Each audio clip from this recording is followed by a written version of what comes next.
মানুষ খুবই প্রত্যয়ী হয়েছে, আশাবাদী হয়েছে।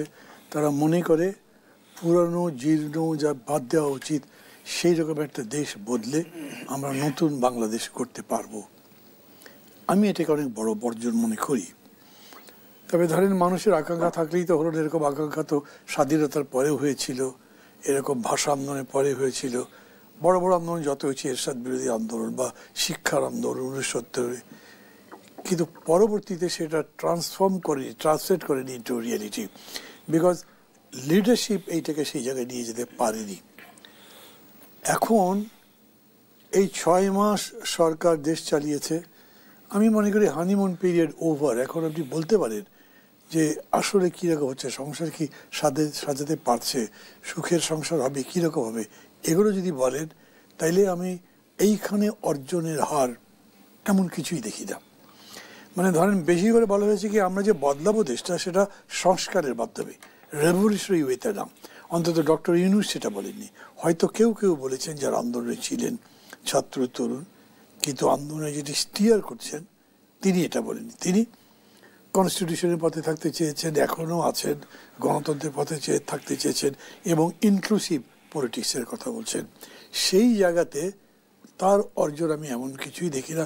পলিটিক্যালি যদি বলেন, সংস্কারের কিছুই হয়নি। 6 মাস পরে 6.5 মাসের মতো হয়েছে, ধরেন অনেকগুলো কমিশন করা হয়েছে, সেই কমিশনের 15টার মধ্যে 6টা রিপোর্ট জমা দিয়েছে। সেই রিপোর্ট আবার ফাইনাল হয়নি, সেটা 8 তারিখে ফাইনাল হবে। তারপরে তারা কথাবার্তা বলবেন অন্যদের সঙ্গে। প্রক্রিয়াটাই ভুল আমি বলবো। কেন এই 6 মাস ধরে এই প্রস্তাবগুলো নিয়ে কথা বলা যেত, যাতে ডিফারেন্সগুলো কমতো, কিন্তু এখন আপনি একদম ফ্রেশ দেবেন যে আমি জানি না কি লিখেছেন, পত্রপত্রিকায় আসছে। 3টা টার্ম ইলেকশনই হয়নি, শেষ হয়ে গেছে, গণতন্ত্র শেষ হয়েছে।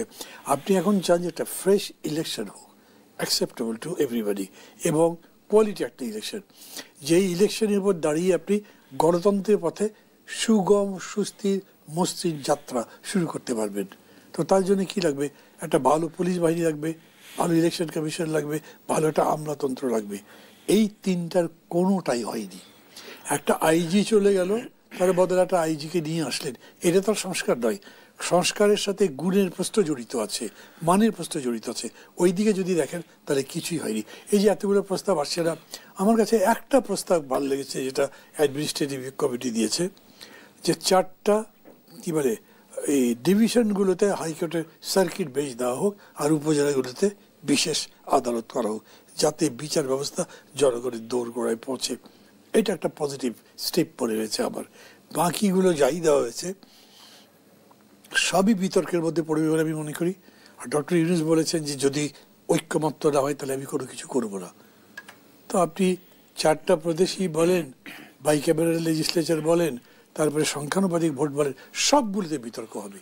আমি বড় মাপের বিতর্কে যাচ্ছি না, যে এটা কোন ক্যারেক্টারের কনস্টিটিউশন হবে, কী নামে দেশ ডাকবেন, ওইসব বিতর্কের মধ্যে যাচ্ছি না, কারণ ওগুলো তো একদম সরাসরি।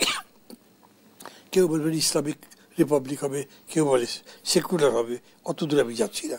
তারপরেও যেগুলো আছে সেই জায়গাগুলোতেও ঐক্যমত্য হওয়া এত সহজ হবে না, কিন্তু যে জায়গাগুলোতে হতে পারে সেই জায়গাতেও তারা কোনো কিছু করতে পারে নাই।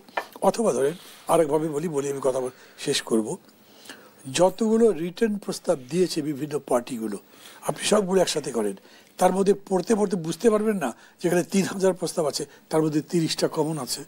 30টা করেন আপনি। এখন বলে যে 30টা মিলেছে আমরা করতে যাই, তা কিন্তু করছেন না।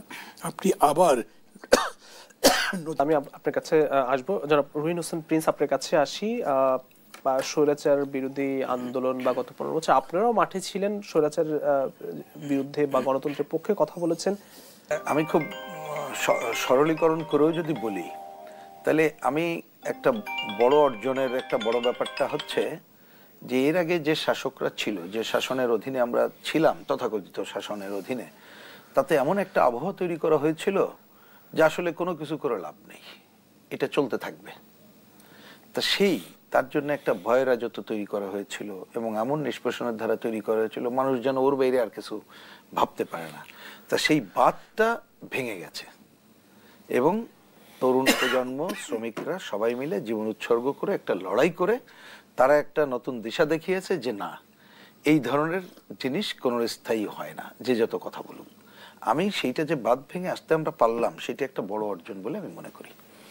এবার আসি মানুষ কি চায়। হ্যাঁ, আমরা কি বলবো, খুব ভালো ভালো শব্দে যদি বলি, এটা গণতন্ত্রের আকাঙ্ক্ষা বড়, বৈষম্য মুক্তির আকাঙ্ক্ষা বড়, খুবই কারেক্ট, সেটা আমরা বলিও। কিন্তু আমি আরো যদি সহজে যদি বুঝে থাকি, মানুষ আসলে চেয়েছিল একটু স্বস্তি, যে একটা অস্বস্তি ছিল, স্বস্তি চেয়েছিল। আর একটা চেয়েছিল কি, আমার মর্যাদা।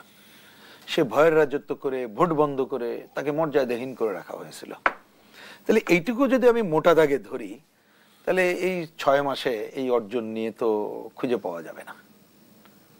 খুবই সহজে যদি বলি, খুঁজে পাওয়া যাবে না। আপনি দেখেন, স্বস্তি, মানুষের এই সময় কিন্তু কর্মহানি ঘটেছিল, মানুষের প্রকৃত আয় কমে গেছিল, কোভিড টোভিড নানা কারণ এবং বাস্তব কারণে, দুর্নীতি লুটপাট একটা অপরাধিত ক্ষেত্র ছিল।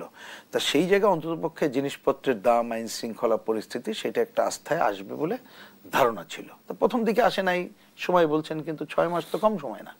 কারণ সেটি তো স্বস্তির কোনো কারণ দেখি নাই। মর্যাদার কথা যদি বলেন, দিন যত যাচ্ছে ভয়ের রেশটা কিন্তু কমেনি নানাভাবে। আপনি যে যত কথা বলুক না কেন, দেখবেন একটা নতুন মাত্রার ভয়ের জায়গা যেন তৈরি হয়েছে। কেমন ভয়? আমি যদি বলি, এই যে সর্বশেষ যখন আমরা কথা বলছি, আপনি দেখবেন যে এই ধানমন্ডি 32, যেটা আমাদের ইতিহাস ঐতিহ্যের অংশ, সেইটাকে যেভাবে ঘোষণা দিয়ে ভাঙচুর করা হলো। হ্যাঁ, নিশ্চয়ই শেখ হাসিনা বিদেশে বসে যেভাবে কথাবার্তা বলছে, যে ধরনের উস্কানিমূলক কথা বলছে, তা মোটেই গ্রহণযোগ্য না। এটা নিয়ে কোনো আনকোশ্চেন, এবং তার জন্য বিচারের সম্মুখীন করতে গেলে ফিরিয়ে আনার জন্য যা যা করার সেটা করতে হবে, এবং এই দেশে বসে যাতে কিছু না করতে পারে আমাদের দেশের বিরুদ্ধে, তার জন্য আমি অন্য কাজ করব। কিন্তু যেভাবে এটাকে গুড়িয়ে দেওয়ার কাজটা হলো, এবং যেভাবে মেশিন ব্যবহার করে, এবং তারপরও আজকে পর্যন্ত বিভিন্ন জায়গায় এই ঘটনাগুলো ঘটছে, এবং একটা তথ্য তো দেখলাম প্রায় 35টা জেলার উপরে এইসব ঘটনা ঘটছে। তো এইটার মধ্য দিয়ে খালি ওই ঘটনা না, মানুষের মধ্যে কিন্তু একটা ভয়ের ধারা তৈরি হচ্ছে। আপনি দেখবেন ছাত্রদের এক অংশ, সৈন্যরা বিভিন্ন জায়গায় যা করছে তাই।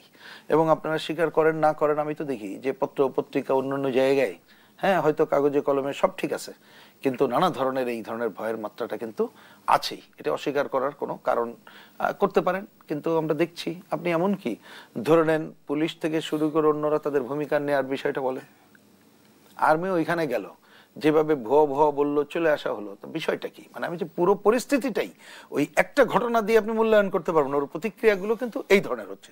যাই হোক, এটা প্রসঙ্গক্রমে আমি বললাম যে এই ঘটনাগুলো ঘটছে, তার মানে এই ঘটার মধ্য দিয়ে হচ্ছে যে জনমনে যে স্বস্তি ফিরিয়ে আনা, মানুষের মর্যাদা ফিরিয়ে আনা, এই কাজ হচ্ছে না।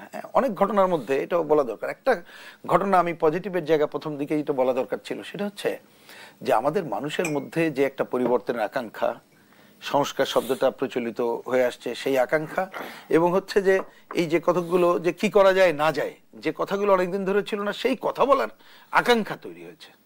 কিন্তু আপনি দেখেন যে সংস্কারের কথাটা বলে 6 মাসের মধ্যে আমাদের তো একটা বড় কাজ ছিল, যে নির্বাচিত প্রতিনিধিরাতে ক্ষমতা কিভাবে ফিরে দেওয়া যায় সেই কাজটা করতে, এবং সুনির্দিষ্ট তারিখ বলতে হবে। আজকে আপনি এখানে ভূমিকা উল্লেখ করলেন যে আমাদের প্রধান উপদেষ্টা বিদেশি গণমাধ্যমে এটা বলেছে, উনি সুনির্দিষ্ট করেছে যে ডিসেম্বর, মানে আজকেই যদি আপনার কথা শুনে বুঝলাম, হ্যাঁ, যদি সুনির্দিষ্ট করেন, যথেষ্ট সময় একটা সুষ্ঠু গ্রহণযোগ্য ভোটের জন্য যা যা সংস্কার করা দরকার ওইটা করে কিন্তু ভোট চাই, ওইটা না করে কিন্তু ভোট আমরা চাই না। কারণ ভোটের ব্যবস্থাই তো ধ্বংস হয়ে গেছিল। এবং সেইটা করা, যদি আমাকে জিজ্ঞেস করেন 6 মাসে, আমি তো বলি যথেষ্টই, খুবই করা যেত।